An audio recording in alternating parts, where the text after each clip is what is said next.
United Nations, it is important to remember that there are rules and procedures to be followed when delegates are in session and when committee is in session. There are rules and procedures as to starting the debate, as to how to debate, and also about finishing the debate. In this video, we will show you the rules and procedures of Model United Nations. Let us start with how to start the debate. To start a debate, the chair will first ask if there are any points and motions on the floor.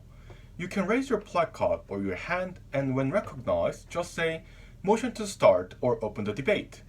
Then the chair will take the roll calls, and accordingly, you can say present and voting if you want to be involved in the important voting procedure, or just present.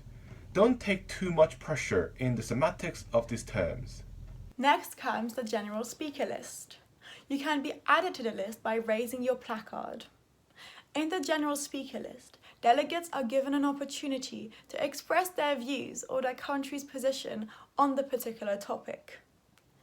It is advisable that you use the first instance of general speaker list to make your country's stance on the agenda clear to the rest of the committee.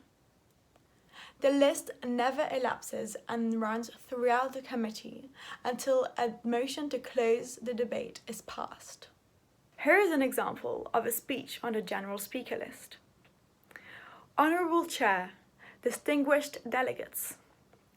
800 million people across the globe are living without access to clean water, half of them in sub-Saharan Africa. The Kingdom of Norway believes that our efforts should focus there and involve the entire international community. Norway has donated nearly $1 billion in aid to sub-Saharan countries and invites countries who have not donated to join the effort. Norway proposes a focus on community-oriented aid in the form of water harvesting devices, of which there exists multiple options.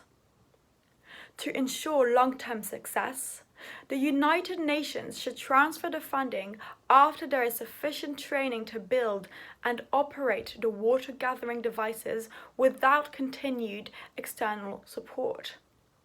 Community-oriented aid is a big step towards universal access to clean water. Let's say no to the water crisis.